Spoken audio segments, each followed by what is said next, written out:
Salam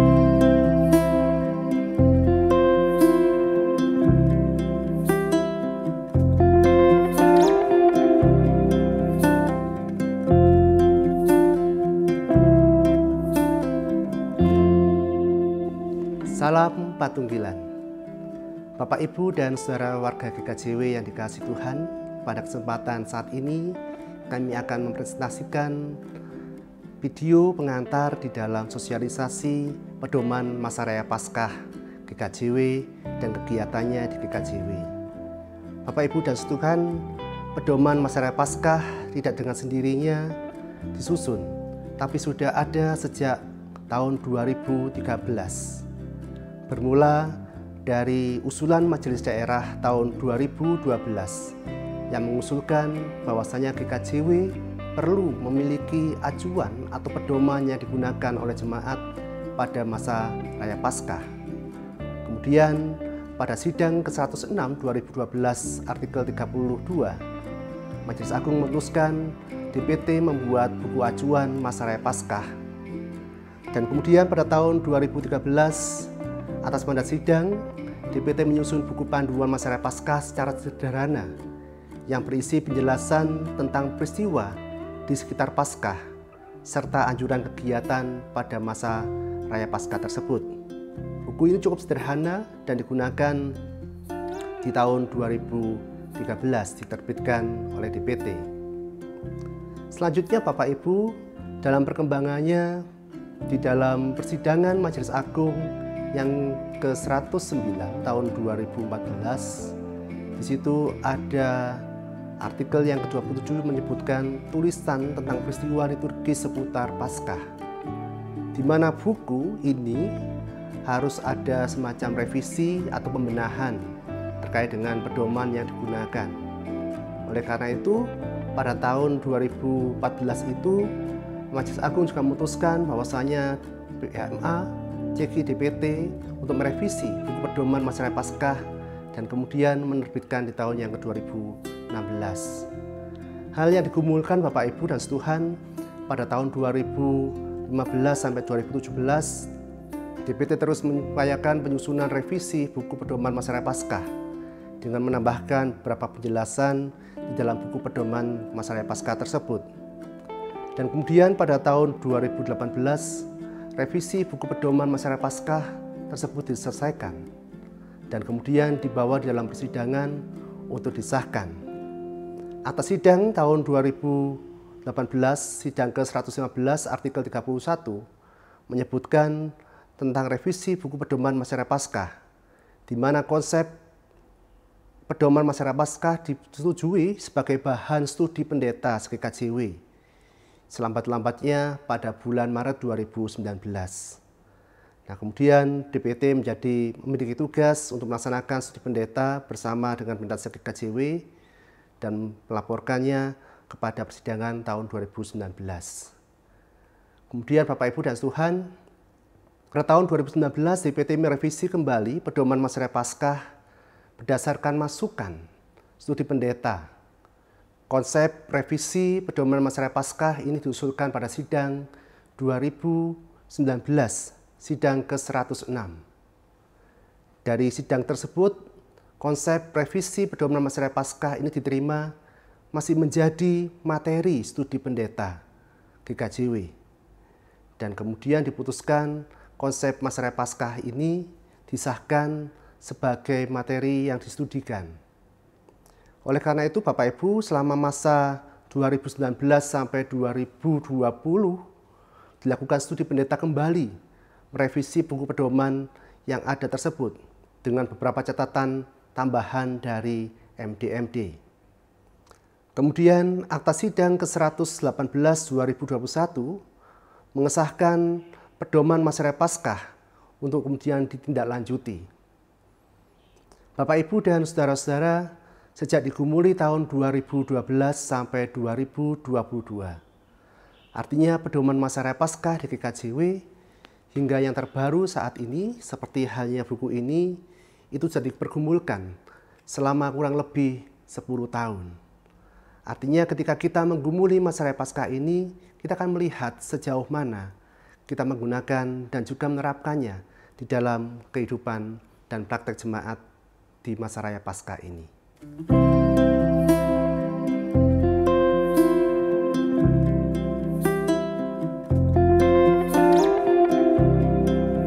Saya akan melanjutkan presentasi dari Pendeta Ardi Rahardianto. Secara khusus pada bagian ini saya akan menyampaikan terkait pemahaman Paskah Kristen dalam sepanjang liturgi gereja.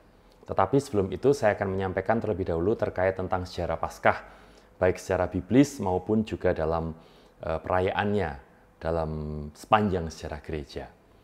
Dalam Perjanjian Lama, Paskah dikenal juga dengan Pesach, bahasa Ibrani yang artinya melewati. Kata ini mengingatkan kita pada kisah dalam Keluaran 12, ketika dalam cerita itu Tuhan Allah membebaskan dan menyelamatkan umatnya Israel.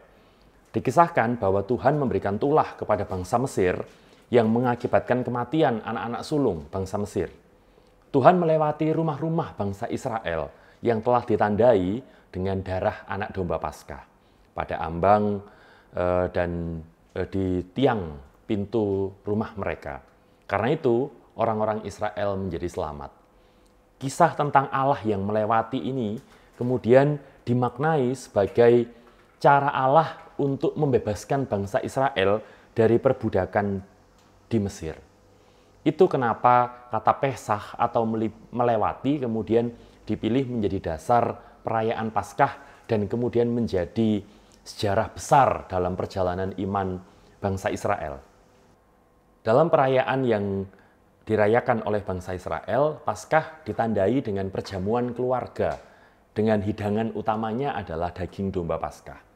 Perjamuan Paskah ini disebut dengan seder dalam bahasa Ibrani yang artinya perintah atau aturan. Seder adalah tata perayaan ritual ibadah di Yahudi yang menandai permulaan dari Hari Raya Paskah. Hari ini dirayakan pada tanggal 15 Nisan atau sekitar akhir bulan Maret, awal bulan April dalam kalender Gregorian. Paskah dalam masa-masa Bait Allah juga ditandai dengan cara mempersembahkan anak domba Paskah pada saat Hari Raya Paskah yang pertama. Dan darahnya lalu kemudian dipercikkan di atas altar. Ritus ini hilang kemudian ketika Bait Allah runtuh. Tetapi perayaan Paskah itu sendiri tidak hilang walaupun ritusnya hilang. Ketika mereka di masa pembuangan lalu pulang dari pembuangan, seder dirayakan di dalam keluarga-keluarga. Hidangan yang disediakan tetap daging domba Paskah tetapi juga ditambahkan dengan sayur pahit, roti tidak beragi, dan cawan anggur. Sambil memakan hidangan tersebut, ada urutan-urutan yang kemudian dilakukan secara terus-menerus. Pada bagian ini saya tidak akan menceritakan urutan-urutannya karena nanti akan menjadi cukup panjang. Tetapi yang bagian paling penting dari perayaan itu adalah ketika sang bapak menjelaskan kepada anaknya tentang Hagadah Paskah. Bagaimana Paskah mulai dari kisah perbudakan di Mesir sampai dengan pembebasan bangsa Israel keluar dari Mesir, itu kemudian diceritakan dengan dilantunkan melalui lagu dan diikuti dengan perayaan-perayaan, urutan-urutan perayaan seder yang lain. Pada masa Yesus, dalam Perjanjian Baru, perjamuan Paskah tidak dilakukan lagi dengan memakan daging domba Paskah dan sayuran pahit. Karena dalam tradisi berikutnya, sesudah tradisi Paskah ini diikuti oleh para murid, mereka meyakini bahwa Yesus sendirilah domba Paskah yang telah dikorbankan. Paskah yang dirayakan Yesus ditandai dengan perjamuan bersama dengan para muridnya. Dan ini yang kemudian menjadi dasar perjamuan kudus yang diikuti oleh gereja-gereja hingga masa kini, termasuk di Gereja Kristen Jaya Wetan. Perjamuan tersebut diberikan makna baru yang sejajar dengan pembebasan bangsa Israel dari perbudakan di Mesir, yaitu melalui Yesus terjadi pembebasan kuasa dosa, melalui sengsara, mati, kebangkitan Yesus Kristus. Paskah dalam Perjanjian Baru bermakna pembebasan dosa secara universal, di mana keselamatan tidak hanya diberikan kepada bangsa Israel saja, tetapi berlaku untuk semua bangsa, untuk setiap orang yang mengaku percaya kepada Yesus Kristus. Karena itu, di gereja kita, orang yang kemudian bisa mengikuti perjamuan kudus adalah orang yang telah menyatakan diri, mengaku, percaya secara pribadi, mandiri kepada Yesus Kristus. Baik itu melalui baptisan dewasa maupun melalui peristiwa sidi. Oleh karena itu, peristiwa perjamuan kudus itu kemudian menjadi ciri khas yang sangat menonjol dari perayaan Paskah.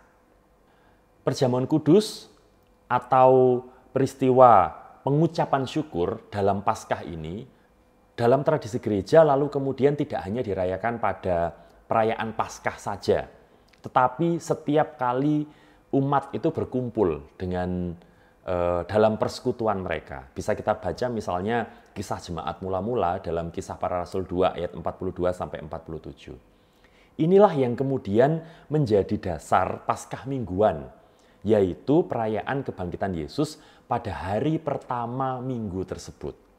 Setiap hari pertama dalam pekan tersebut, umat berkumpul merayakan kebangkitan Tuhan dengan memecah-mecahkan roti.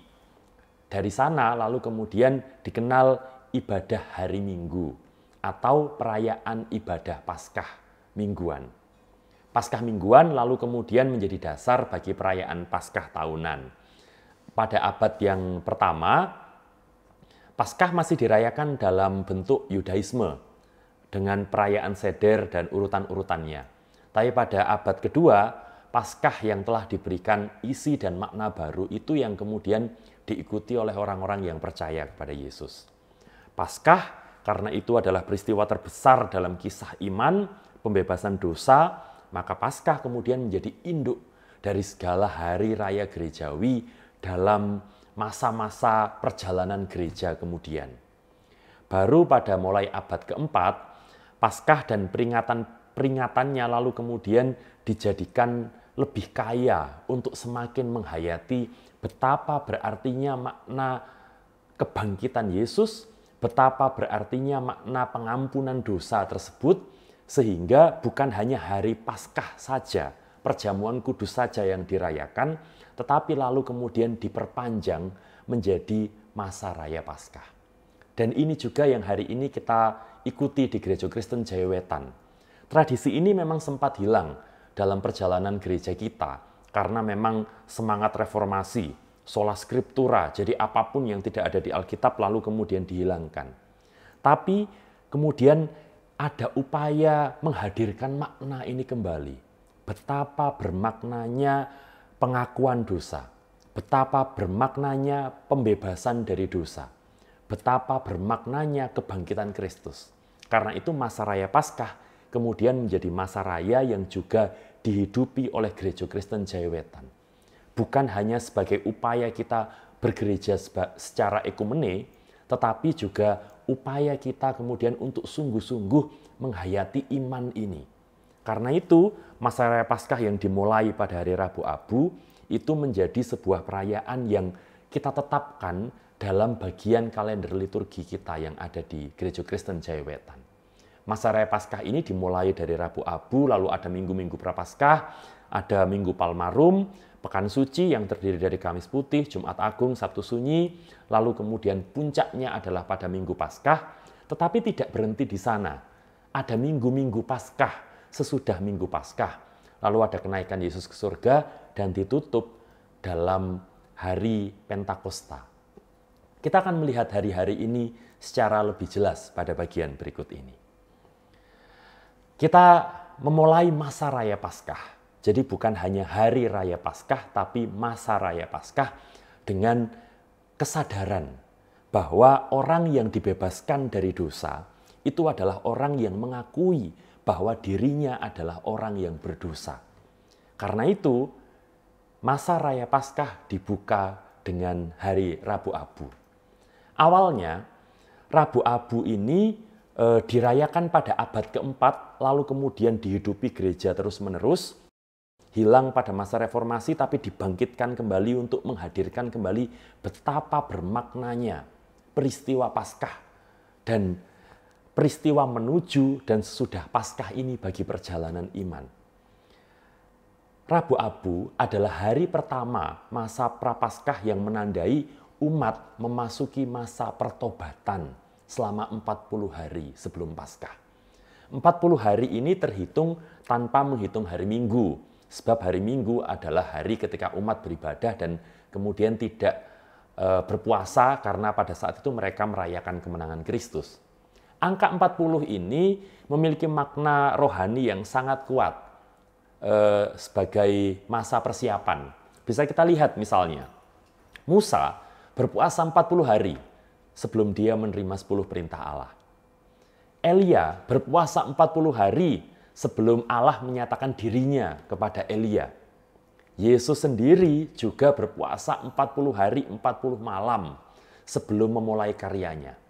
Karena itu angka 40 ini kemudian diambil dalam tradisi gereja untuk digunakan sebagai masa persiapan kita menyambut sesuatu yang besar dalam perjalanan iman ini. Rabu Abu akhirnya dimaknai sebagai masa introspeksi, penyesalan, pertobatan, pendekatan diri kepada Tuhan, berpuasa dan berpantang. Dalam tradisi Israel, abu melambangkan kefanaan manusia, penyesalan diri dari pertobatan. Hal ini kita dapatkan dalam banyak cerita Alkitab. Sebagai tanda penyesalan diri dan pertobatan inilah, lalu kemudian abu digunakan sebagai simbol awal memasuki masa-masa persiapan, memasuki masa-masa pertobatan. Sesudah Rabu Abu, kita memasuki minggu-minggu Prapaskah. Setiap minggu Prapaskah sebenarnya punya tema khusus yang kadang-kadang memang mungkin ini kurang diketahui oleh banyak orang. Minggu Prapaskah ini dirayakan dalam liturgi kita dengan dalam setiap ibadah minggu. Minggu pertama, minggu Prapaskah yang pertama itu disebut sebagai info kabit atau dari bahasa Latin berseru atau memanggil. Diambil dari bacaan Mazmur 91. Bila ia berseru kepadaku, aku akan menjawab. Minggu ini tema yang ditekankan adalah pencobaan yang dialami oleh Yesus di padang gurun. Jemaat diajak untuk melihat pencobaan-pencobaan yang dialami oleh Yesus, dan dalam terang pencobaan yang dialami oleh Yesus itu umat kemudian diajak untuk melihat dirinya sendiri. Dalam menghadapi pencobaan hidupnya, jemaat diajak untuk tetap setia dan berseru, memohon pertolongan dari Tuhan.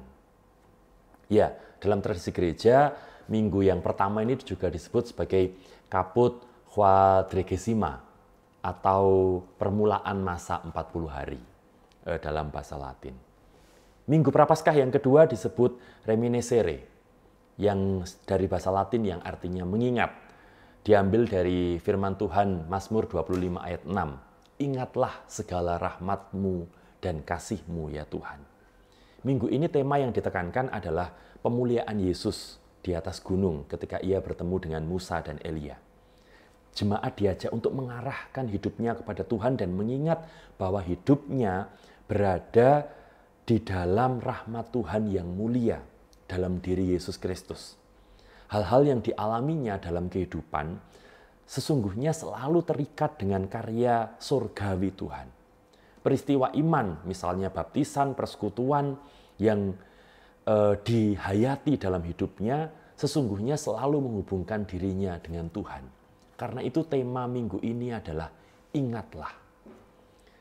Prapaskah yang ketiga disebut Oculi. Dalam bahasa Latin artinya mata.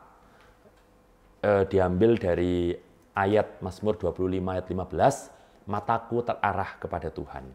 Pada minggu ini tema yang ditekankan adalah percaya menyembah Allah, pertobatan sebagai panggilan umat Allah. Jemaat diajak untuk berintrospeksi diri, melihat kembali hidupnya dalam keprihatinan dan mempertimbangkan bagaimana hidup yang telah dilalui menurut hukum Tuhan dan teladan Kristus. Minggu ini disebut dengan Oculi karena kita diajak untuk melihat kembali kehidupan kita. Jadi agak dekat tetapi agak berbeda dengan minggu yang kedua. Kalau minggu kedua kita diajak untuk melihat bagaimana rahmat dan karya Tuhan itu yang selalu terjadi dalam hidup kita sehari-hari. Pada minggu yang ketiga ini kita diajak untuk melihat diri kita sendiri. Minggu Paskah yang keempat disebut dengan Laetare, atau dalam bahasa Latin berarti bersukacitalah. Ini menunjukkan bahwa dalam Minggu Paskah, Minggu-minggu Prapaskah, isinya bukan hanya sesuatu yang kemudian mendukacitakan, tetapi juga ada bersukacita. Pada minggu yang keempat ini, dari Yesaya 66 ayat yang ke-10, bersukacitalah bersama-sama Yerusalem. Tema yang ditekankan adalah perjumpaan pribadi dengan Yesus dan cinta kasih Allah yang tidak terhingga. Jemaat diajak untuk bersukacita atas karya Kristus yang dialami sepanjang sejarah hidupnya. Jadi, jemaat diajak untuk melalui sukacita ini meneguhkan kembali dirinya bahwa Kristus menjangkau hidupnya dan semua orang, secara khusus orang-orang yang menderita. Dan kemudian Minggu Paskah yang kelima itu disebut Judika, artinya hakim atau keadilan. Berilah keadilan kepadaku ya Allah. Disebut juga sebagai Passio atau sengsara. Dalam berbagai tradisi gereja, minggu kelima ini juga akhirnya disebut sebagai Minggu Sengsara. Tema yang ditekankan adalah pemberitaan kesengsaraan dan kematian Yesus beserta dengan maknanya. Jemaat diajak untuk mengingat penderitaan Yesus dan juga penderitaan dunia yang muncul karena ketidakadilan. Karena itu jemaat diajak untuk memohon keadilan dari Tuhan hadir dalam kehidupan di dunia ini. Sehingga inti dari minggu-minggu Prapaskah selama masa Prapaskah ini adalah persiapan untuk merayakan Paskah, dan itu tidak hanya melalui duka cita, tapi utamanya adalah melihat diri sendiri, merayakan, berseru kepada Tuhan, berintrospeksi, tetapi juga bersyukur. Ada ungkapan syukur yang kemudian tetap muncul di tengah segala upaya untuk kemudian berintrospeksi dan melihat diri kembali tersebut. Berikutnya adalah Minggu Palmarum. Minggu ini adalah minggu yang terakhir sebelum perayaan Paskah, sekaligus pembukaan Pekan Suci. Di minggu ini, umat mengenang peristiwa Yesus memasuki kota Yerusalem. Tradisi pada Minggu Palmarum ini, daun palem dibagikan kepada umat. Ruangan gereja dihiasi dengan ornamen daun palem. Daun palem ini adalah lambang perdamaian, kehidupan, kemenangan, pengharapan atas pertolongan Tuhan. Karena itu, dalam prosesi, umat berseru, Hosana, Hosana, yang berarti selamatkanlah kami. Sambil mengayun-ayunkan daun palem, mengingat peristiwa Yesus yang juga diperlakukan serupa ketika Yesus memasuki Yerusalem dengan naik keledai. Hal ini juga membuat umat lalu kemudian pada saat yang sama, dia merefleksikan di hidupnya, memohon Tuhan menyelamatkan, tapi pada saat yang sama umat juga mengingat peristiwa iman yang mereka alami. Kata Hosana sendiri ini berasal dari bahasa Ibrani, dari Mazmur 118 ayat 25. Ya Tuhan, berilah kiranya keselamatan, dari bahasa Ibrani Yasha, membebaskan, menyelamatkan, dan Ana, memohon atau meminta. Secara harafiah, Hosana berarti kami mohon selamatkan kami, atau kami mohon bebaskanlah kami. Sesudah Minggu Palmarum, umat lalu memasuki Trihari Paskah, Trihari Suci, yang dimulai dengan Kamis Putih. Kamis Putih merupakan hari raya terakhir sebelum Trihari Paskah, dan dimulai pada Kamis malam. Kamis Putih ini merupakan penutup dari rangkaian masa Prapaskah. Kata putih menunjuk pada makna suci dan menunjuk pada pekan suci. Makna dalam Kamis Putih ini sesungguhnya berkaitan erat dengan peristiwa pembasuhan kaki yang dilakukan oleh Yesus.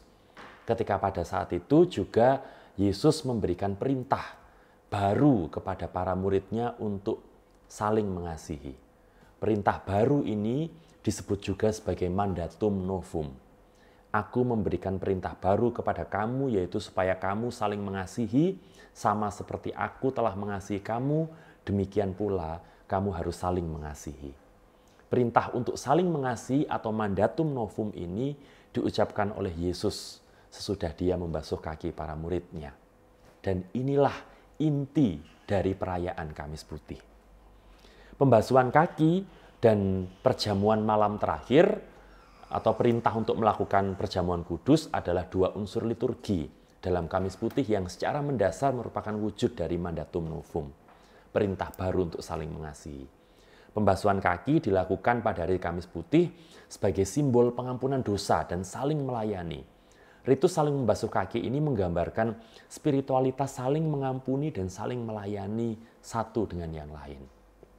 Jika ada jemaat melakukan perjamuan kudus pada hari Kamis Putih, hal tersebut dilakukan untuk mengingat perjamuan malam yang dirayakan Yesus bersama dengan para muridnya. Perjamuan kudus ini juga merupakan adaptasi dari perjamuan keluarga seder yang dilakukan oleh orang-orang Yahudi ketika pertama kali mereka merayakan Paskah. Lalu kita masuk Jumat Agung. Jumat Agung adalah perayaan khusus yang berkonsentrasi pada kesengsaraan, penderitaan, pengorbanan, dan kematian Yesus. Pada saat Jumat Agung, umat diajak untuk ikut serta pada detik-detik sengsara dan wafatnya Yesus. Pada hari Jumat Agung ini, liturgi yang ditekankan adalah peringatan kesengsaraan melalui pembacaan kisah sengsara dan kematian Yesus dalam Yohanes 18 sampai dengan 19. Mulai dari Yesus diadili, disalibkan, mati, dan dikuburkan sebagai bacaan utama. Karena itu memang bacaan pada Jumat Agung ini memang kemudian bacaan yang cukup panjang dibandingkan dari bacaan-bacaan dalam hari-hari liturgis biasanya. Selain itu, juga dibacakan dari Mazmur 22. Allahku, mengapa engkau meninggalkan aku?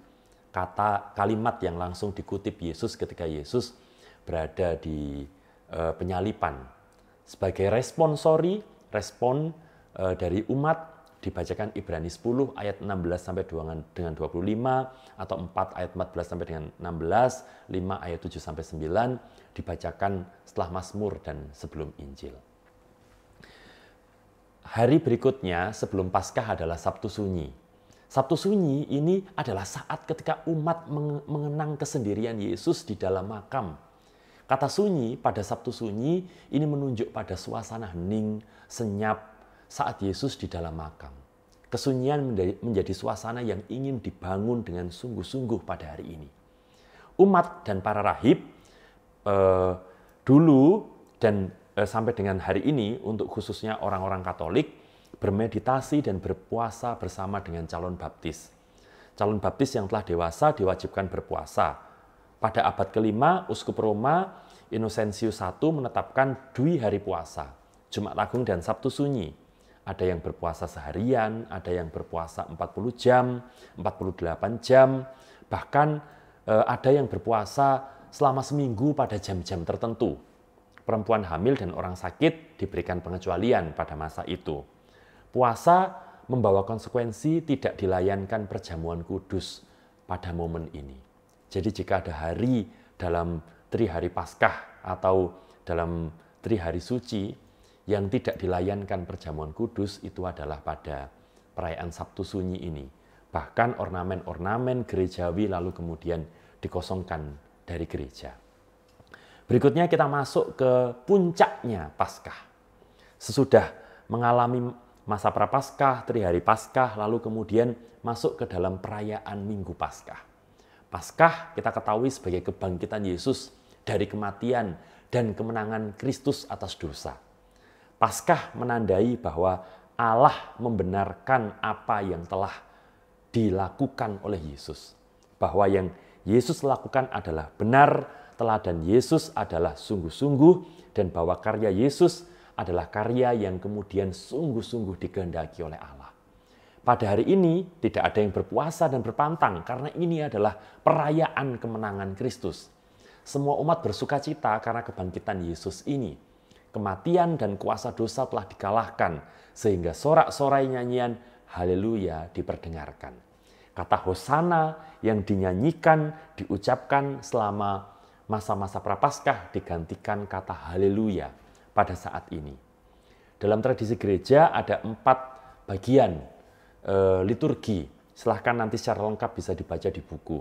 Liturgi cahaya, liturgi firman, liturgi baptisan, dan liturgi perjamuan kudus. dalam tradisi gereja 4 liturgi ini kemudian dirayakan. Namun, seperti dikatakan di awal, masa raya Paskah tidak hanya berakhir pada Minggu Paskah, tetapi juga dilanjutkan pada minggu-minggu Paskah. Paskah tidak berakhir pada hari Minggu itu. Minggu Paskah pertama adalah permulaan minggu-minggu Paskah berikutnya. Jadi Minggu Paskah itu adalah Minggu Paskah pertama, Minggu Paskah yang berikutnya adalah Minggu Paskah kedua, ketiga, dan seterusnya sampai minggu yang ketujuh. Minggu Paskah yang kedua itu jadilah seperti bayi yang baru lahir, karena itu seringkali juga disebut sebagai Quasimodo, Geniti Infantes. Paskah yang ketiga itu bumi penuh dengan kasih setia Tuhan, karena itu juga disebut Misericordias Domini. Minggu Paskah keempat itu Jubilate, bersorak-soraklah. Minggu Paskah yang kelima itu Cantate Domino Canticum Novum, nyanyikanlah nyanyian baru bagi Tuhan. Paskah yang keenam itu adalah Rogate, artinya permohonan, terpujilah Allah yang tidak menolak doaku. Dan Minggu Paskah yang ketujuh itu adalah Exaudi atau jawaban, dengarlah Tuhan seruan yang kusampaikan. Jadi berbeda dengan minggu-minggu Prapaskah, suasana sukacita tergambar jelas dalam minggu-minggu Paskah ini. Kalau minggu-minggu Prapaskah, walaupun ada sukacita, tetapi arahnya adalah pada kesedihan, introspeksi diri, melihat karya Tuhan. Pada minggu-minggu ini intinya adalah umat diajak untuk merayakan sukacita dan kemenangannya melalui Yesus, tetapi juga pada minggu-minggu terakhir diajak untuk kembali dalam kehidupannya. Exaudi, dengarlah Tuhan seruan yang kusampaikan. Jadi setelah perayaan diajak kemudian turun kembali untuk masuk menghadapi kehidupan sehari-hari. Karena itu tidak hanya berhenti di sana, masa raya Paskah dilanjutkan dengan kenaikan Yesus ke surga. Pada awal sejarah hingga menjelang abad keempat, gereja merayakan Minggu Pentakosta, bukan hanya sebagai hari turunnya Roh Kudus, tetapi hari kenaikan Yesus Kristus ke surga. Namun sesudah abad keempat, Konstitusi Apostolik menjabarkan bahwa gereja merayakan kenaikan Yesus ke surga itu 40 hari sesudah Paskah. Jadi bisa kita lihat ada angka yang menarik, 40 hari sebelum Paskah kita merayakan Rabu Abu sebagai pembukaan, 40 hari sesudah itu kita merayakan kenaikan Yesus. Angka 40 ini istimewa bagi Yahudi, apalagi karena sesuai dengan Kisah Para Rasul 1 ayat 3 tentang kenaikan Yesus Kristus ke surga. Mengapa peristiwa kenaikan Yesus Kristus ke surga ini menjadi penting? Karena ini merupakan jembatan misteri Paskah dari Kristus dan Roh Kudus.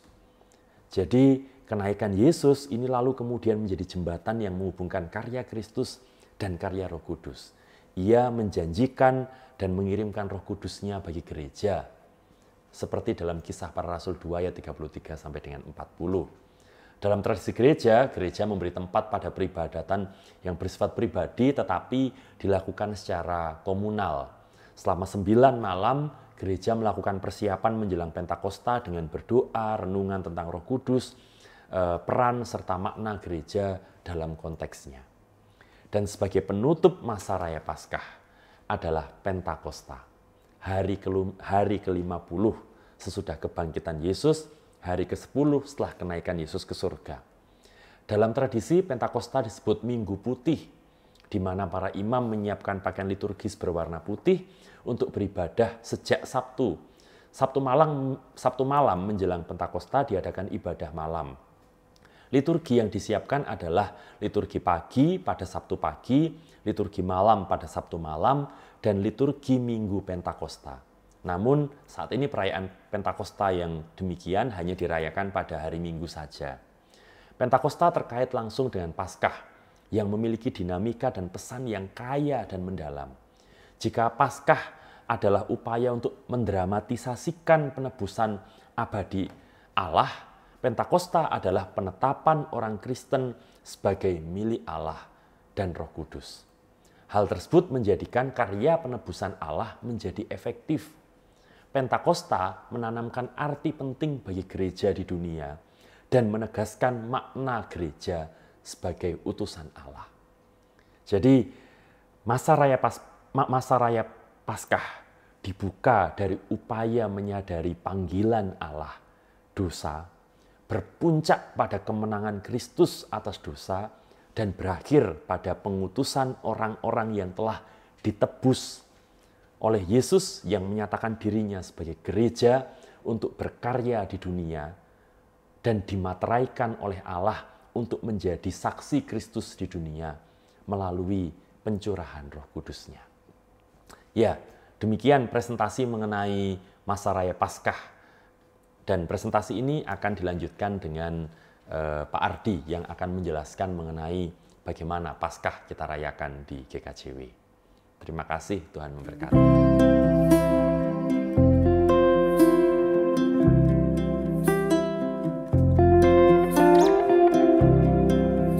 Bapak, Ibu, dan saudara-saudara, saya akan menjelaskan terkait dengan perayaan masa raya Paskah di GKJW dan prakteknya.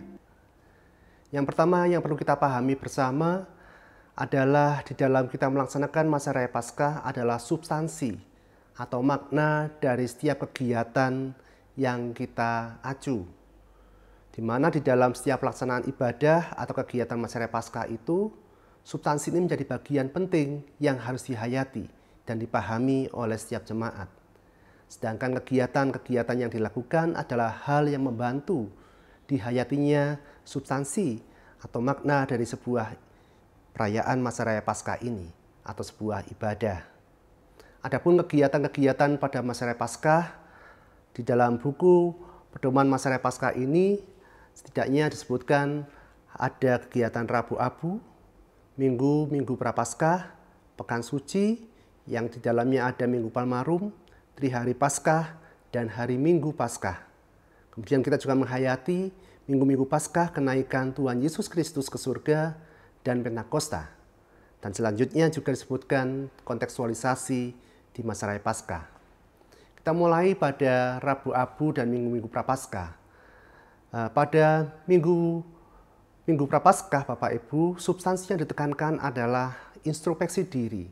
Bagaimana kita menghayati keberadaan Tuhan dalam kehidupan kita. Oleh karena itu pada masa-masa Prapaskah ini, penyesalan, pertobatan, dan juga kedekatan diri kita dengan Tuhan itu menjadi bagian yang utama yang perlu kita hayati bersama. Juga diupayakan ada tindakan berpuasa dan juga berpantang. Di masa-masa Rabu Abu dan Minggu Prapaskah ini dilakukan kegiatan berupa ibadah Rabu Abu, ibadah meditatif, aksi puasa atau berpantang, dan juga aksi kepedulian Paskah. Ibadah Rabu Abu, Bapak Ibu, adalah ibadah yang menandai awal dimulainya masa Prapaskah. Ibadah ini menekankan pada introspeksi diri dan penyesalan serta pertobatan, kedekatan diri kepada Tuhan dengan juga kita mengupayakan berpuasa dan berpantang. Sebelum ibadah Rabu Abu dilakukan, Bapak Ibu, majelis jemaat perlu mewartakan dan juga melakukan sosialisasi dan pembinaan tentang makna dan pelaksanaan ibadah Rabu Abu ini. Ketika sosialisasi sudah dilakukan, maka pada Rabu Abu ini, ibadah Rabu Abu ini dilakukan sebagai pelayanan simbol abu, yaitu penorehan abu di dahi sebagai tanda kefanaan manusia, penyesalan diri, dan pertobatan. Perlu kita pahami bahwasanya di dalam pelayanan simbol abu bukanlah sebuah sakramen, yang artinya boleh dilayani oleh pendeta, penatua, ataupun juga diaken.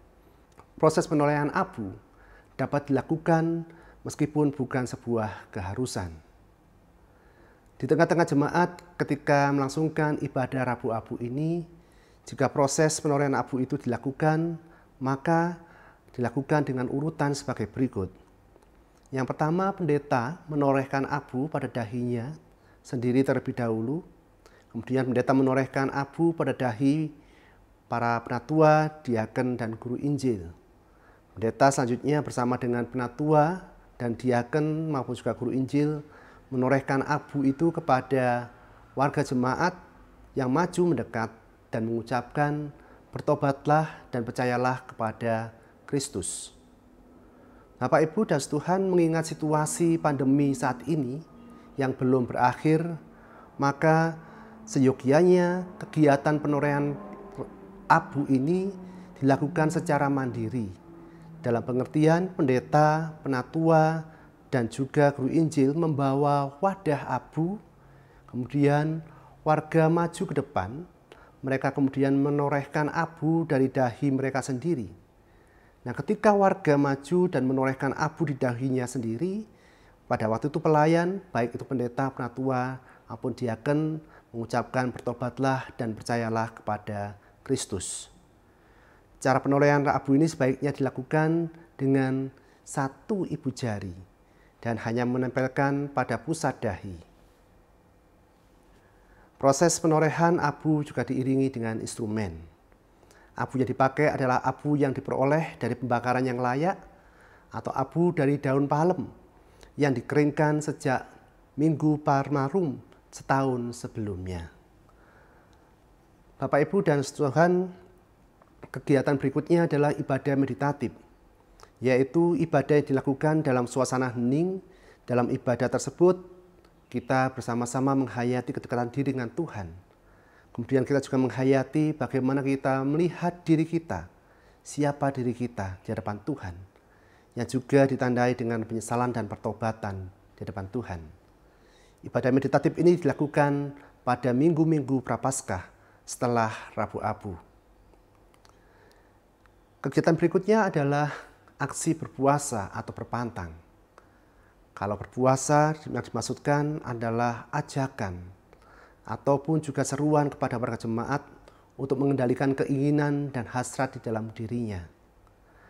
Aksi berpuasa ini dan juga berpantang ini misalnya kita berpuasa, makan, dan minum, ataupun juga berpantang menggunakan media sosial, membatasi penggunaan HP, maupun juga hobi, maupun juga hal-hal yang mungkin itu adalah bersifat menyenangkan diri kita. Majelis Jemaat menginisiasi atau menghimbau warga jemaat untuk menjalani masa Prapaskah ini dengan berpuasa atau berpantang secara jasmani maupun juga secara rohani. Oleh karena itu, masa berpuasa ini dilakukan pada hari-hari biasa, kecuali hari Minggu. Mengapa hari Minggu kita tidak berpuasa? Karena pada hari Minggu adalah perayaan sukacita. Masa berpuasa tersebut membantu bagi warga untuk menghayati diri di dalam mengintrospeksi, kemudian menghayati akan penyesalan, pertobatan, dan juga kedekatan diri kepada Tuhan, dan menghayati kisah perjalanan Kristus di jalan salib. Kegiatan berikutnya yaitu aksi kepedulian Paskah, yaitu kegiatan yang mengajak warga jemaat maupun juga warga majelis jemaat bersama-sama membantu dan bekerja sama, saling membagi dan berbagi dengan saudara yang membutuhkan, saudara yang mengalami kekurangan, sekalipun mungkin itu bukan saudara yang seiman. Selama masa Prapaskah dan masa berpantang ini, sebagian uang yang kita gunakan untuk membeli makanan, minuman, maupun juga bahan-bahan yang konsumsi kita, sebagian kita sisihkan untuk kemudian kita tabung dan kita kumpulkan untuk kita bagikan kepada saudara kita yang membutuhkan. Uang ataupun juga barang yang kita gunakan tersebut, yang kita telah sisihkan, itu dikelola oleh panitia Paskah, kita serahkan pada waktu Paskah, dan digunakan untuk mendukung aksi kepedulian Paskah ini bagi saudara yang membutuhkan. Berikutnya Bapak Ibu, di dalam kegiatan Pekan Suci, substansi atau inti ibadah di dalam Pekan Suci ini adalah jemaat merayakan misteri keselamatan yang diwujudkan Yesus Kristus pada hari-hari terakhir hidupnya. Dimulai sejak ia masuki kota Yerusalem, kemudian kita juga menghayati Yesus yang mengadakan perjamuan malam bersama dengan para muridnya, Yesus yang berdoa di Taman Getsemani, Yesus yang ditangkap, disalibkan, mati, dikuburkan, dan bangkit kembali. Oleh karena itu selama Pekan Suci ini, adapun kegiatan-kegiatan yang dilakukan selama 1 minggu, yaitu dimulai dengan ibadah Palmarum, ibadah keluarga harian, mulai Senin sampai Rabu pada lama Pekan Suci. Kemudian ibadah Kemis Putih, ibadah Jumat Agung, ibadah Sabtu Sunyi yang diadakan di rumah masing-masing, dan ibadah Minggu Paskah. Selama ibadah Palmarum Bapak Ibu, yaitu ibadah yang dilakukan mengenang peristiwa Yesus masuki kota Yerusalem sebelum kematian dan kebangkitannya. Pada minggu ini Bapak Ibu, mimbar gereja atau pintu masuk gereja dihiasi dengan beberapa daun palem sebagai simbol perdamaian, kemenangan, dan pengharapan. Daun palem tidak dibagikan kepada warga jemaat dengan alasan ekologis ataupun lingkungan. Artinya supaya di dalam keberadaan Minggu Palmarum ini benar-benar dihayati, kita juga memiliki kepedulian terhadap lingkungan seyogyanya. Daun palem hanya sebagai dekorasi di pintu maupun juga di mimbar saja. Kemudian ketika prosesi masuk, pelayan dan majelis jemaat masuki ruang ibadah, dan kemudian jemaat menyerukan ataupun juga bernyanyi Hosana, Hosana. Majelis jemaat menyimpan daun-daun palem yang sudah tidak dipergunakan untuk dipergunakan kembali sebagai abu pada saat ibadah Rabu Abu tahun berikutnya. Yang kedua adalah ibadah keluarga harian yang dilakukan hari Senin sampai hari Rabu pada Pekan Suci. Ibadah keluarga harian ini yaitu dibangun bersama dengan keluarga inti maupun beberapa keluarga yang berkumpul bersama, bisa 3-5 keluarga yang saling berdekatan sebagai bagian dari penghayatan masa kesengsaraan Tuhan Yesus dan peristiwa mengenang kematian Tuhan Yesus. Ibadah ini dilakukan di rumah masing-masing warga jemaat. Kalaupun saling berdekatan, ya 3-5 keluarga yang berdekatan, bukan di gereja. Nah, pada saat doa syafaat dilakukan, mereka saling menguatkan, saling mendoakan apa yang menjadi pergumulan keluarga satu dengan keluarga yang lain secara bergantian. Berikutnya adalah ibadah Kamis Putih. Ibadah Kamis Putih adalah ibadah yang dilakukan untuk mengenang hari terakhir Yesus sebelum kematiannya. Ibadah ini dilakukan di gereja dengan hikmat. Pada ibadah Kamis Putih ini dilakukan pada penekanan mandatum novum atau perintah baru Yesus Kristus kepada para muridnya dan kepada umat, kepada kita untuk saling mengasihi, sebagaimana tertulis di dalam Yohanes 13 ayat 34. Sebagai perwujudan mandatum novum itu, Bapak Ibu majelis jemaat dapat melakukan pelayanan pembasuhan kaki sebagai simbol saling mengampuni dan saling melayani. Pembasuhan kaki ini dilakukan oleh pendeta kepada penatua, diaken, guru Injil, maupun juga kepada perwakilan warga jemaat, dan juga anggota majelis jemaat kepada warga jemaat. Mengingat saat ini situasi pandemi, mungkin kita tidak bisa melaksanakan tahun ini. Tapi harapannya setelah masa pandemi, mungkin kita bisa melakukan prosesi pembasuhan kaki ini. Pada Kamis Putih ini juga majelis jemaat dapat melayangkan perjamuan kudus Paskah guna memperingati perjamuan malam terakhir Tuhan Yesus menjelang kematiannya bersama dengan para muridnya. Kegiatan berikutnya adalah ibadah Jumat Agung. Ibadah Jumat Agung adalah ibadah yang dilakukan untuk mengenang dan menghayati sengsara dan kematian Yesus Kristus. Pada Jumat Agung, majelis jemaat dapat melaksanakan ibadah perjamuan kudus Paskah, di mana pada Jumat Agung ini perjamuan kudus Paskah yang dilayankan menggunakan stola berwarna merah yang melambangkan pengorbanan dan darah Yesus. Perjamuan kudus Paskah pada Jumat Agung dimaknai sebagai ungkapan syukur karena pengorbanan dan kematian Yesus adalah wujud kasih Allah kepada manusia. Ia rela memberikan nyawanya demi menebus dosa dan menyelamatkan manusia. Kematian Yesus memulihkan kembali hubungan antara manusia dengan Allah.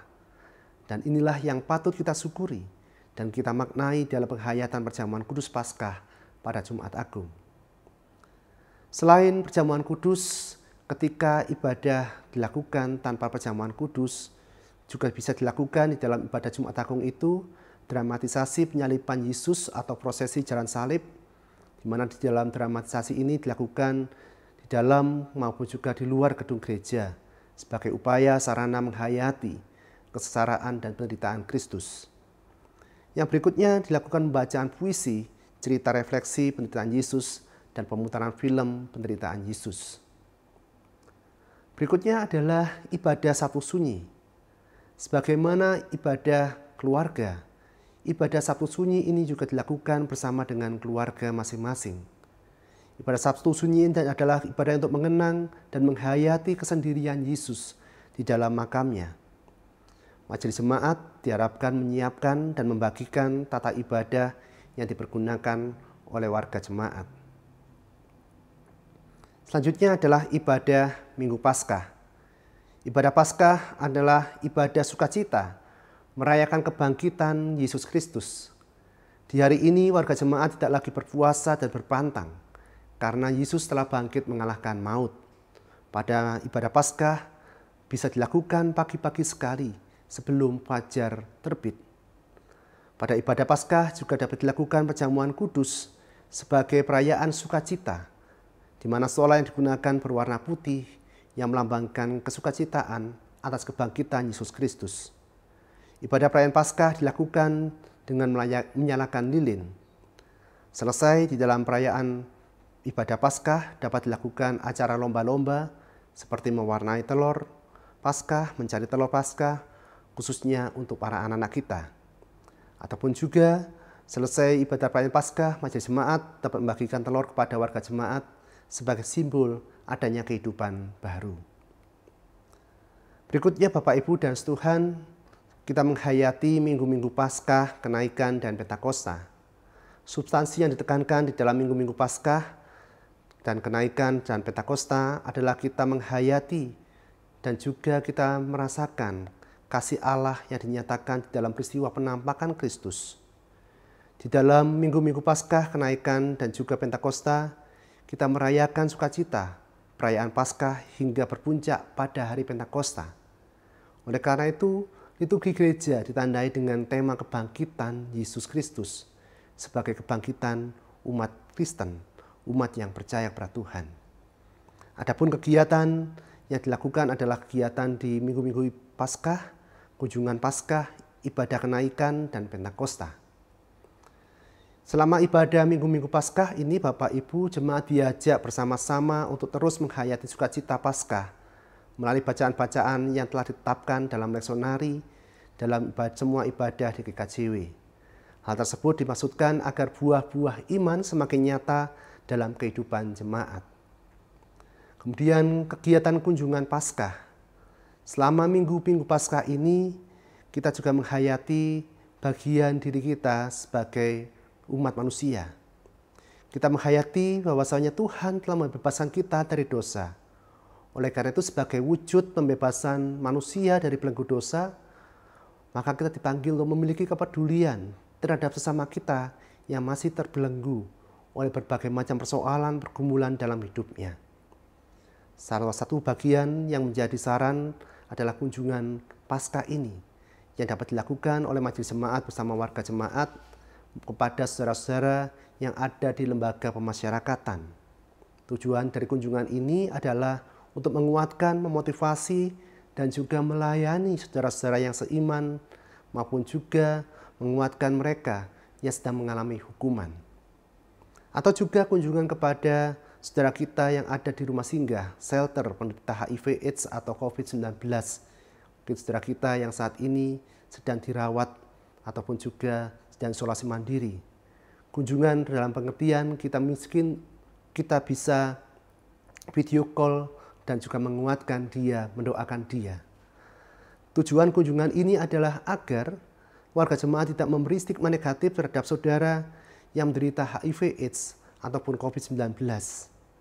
Warga diajak untuk berempati dengan mereka yang sakit.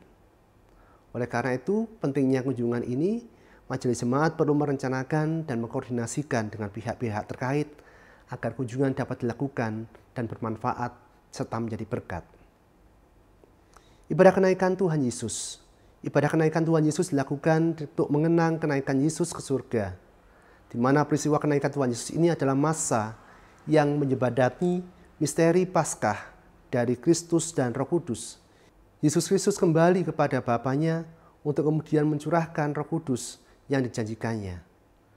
Pada hari kenaikan Tuhan Yesus hingga 9 hari menuju Pentakosta, jemaat didorong untuk melakukan doa harian secara rutin bersama dengan keluarga dan menghayati bacaan-bacaan leksionari yang disiapkan untuk merenungkan tentang Roh Kudus, peran dan makna gereja dalam konteksnya. Pada hari kenaikan Yesus Kristus ke surga ini, di GKJW juga dilakukan pembukaan bulan kesaksian dan pelayanan. Jemaat mengikuti kegiatan-kegiatan yang direncanakan dan dirancangkan di dalam buku panduan bulan kesaksian dan pelayanan. Misalnya kegiatan intergenerasional, kegiatan yang diikuti dan melibatkan anak, remaja, pemuda, dewasa, hingga adiuswo di dalam satu kegiatan bersama. Demikian pula majelis jemaat tentunya bersama dengan panitia Kespel menyiapkan dan menata seluruh kegiatan di bulan kesaksian dan pelayanan ini. Ibadah berikutnya adalah ibadah Pentakosta. Pada ibadah Pentakosta ini jemaat mengenang pencurahan Roh Kudus. Di hari itu para rasul bersama-sama berkumpul, berhimpun, berdoa di kota Yerusalem. Oleh karena itu pada saat ibadah Pentakosta, warga jemaat diajak untuk memahami peran Roh Kudus dalam membimbing dan memelihara gereja, mewujudkan tanda-tanda kerajaan Allah melalui berbagai karunia Roh Kudus. Di dalam ibadah Pentakosta ini warga jemaat diingatkan kembali akan tugas pengutusan sebagai umat dan sebagai hasil buah-buah iman yang menjadi pokok berdirinya gereja yang dipanggil keluar. Selain itu Bapak Ibu, di dalam pelaksanaan hari Pentakosta ini ada beberapa kegiatan yang bisa dilakukan bersama. Misalnya hari raya persembahan atau undo-undo.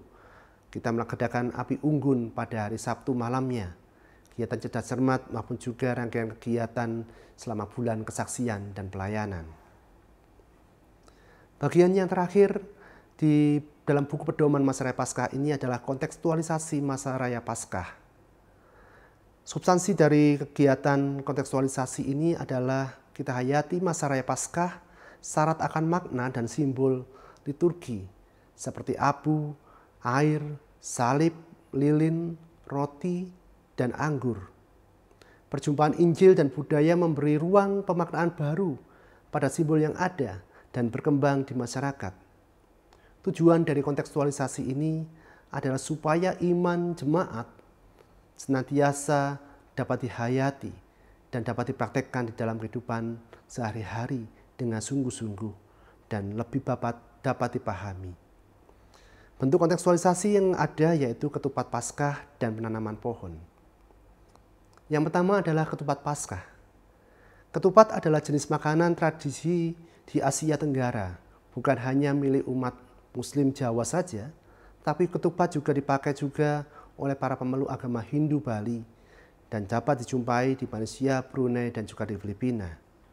Artinya ketupat ini sudah menjadi hal yang lumrah yang ada di tengah-tengah kehidupan masyarakat di Indonesia.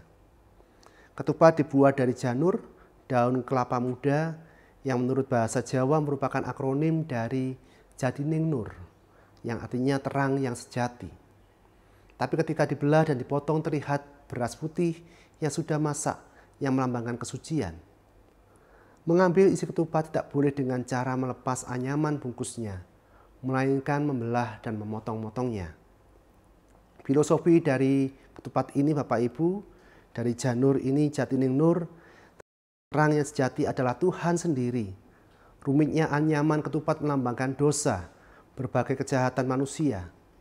Dan ketika ketupat itu dipotong melambangkan tubuh Kristus yang dipecah-pecahkan, yang menyucikan dan membuang segala dosa dan kejahatan manusia. Inilah filosofi yang bisa kita hayati bersama melalui ketupat Paskah ini. Oleh karena itu Bapak Ibu, ada himbauan baik bagi kita bersama selaku warga jemaat di masa Raya Paskah ini menandai di rumah kita masing-masing dengan tanda salib kecil, kira-kira berukuran 30 sampai 20 cm, 30 kali 20 cm, yang dikalungi oleh ketupat kosong.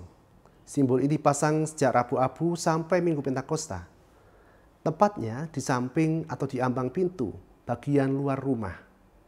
Hal ini menjadi wujud kesaksian warga jemaat di tengah-tengah lingkungan masyarakat di mana mereka tinggal. Demikian pula ketupat Paskah ini juga baik dinikmati bersama-sama dan dibagikan pada hari Raya Paskah untuk memperingati dan merayakan kemenangan Kristus atas maut bagi orang percaya. Yang terakhir, di masa Raya Paskah ini kita juga bisa mengupayakan kontekstualisasi melalui penanaman pohon yang melambangkan upaya kita untuk merawat kehidupan. Kebangkitan Yesus memberikan hidup baru bagi kita, manusia, untuk perlu diteruskan kepada segenap ciptaan.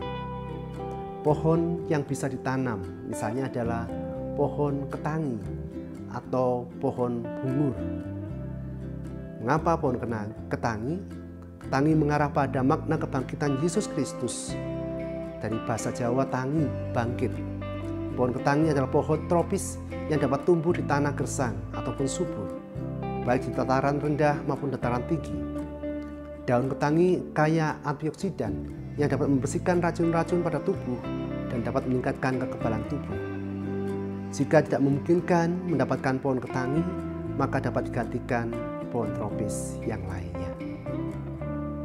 Sebagai penutup, Bapak, Ibu, dan Tuhan, yang diutamakan di saat masa Raya Paskah ini bukan sekedar ibadah dan kegiatan saja, tapi lebih daripada itu substansi atau inti makna dari kegiatan yang kita hayati.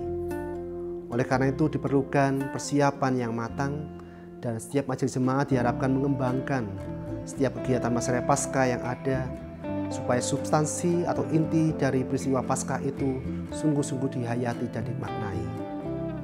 Oleh karena itu buku ini, Pedoman Masa Raya Paskah ini juga dibuat berdasarkan hasil studi bersama studi pendeta majelis daerah di majelis daerah dan juga diskusi secara intensif staf Baliwioto, sehingga terbitlah buku pedoman ini yang disahkan di dalam persidangan tahun 2021 kemarin.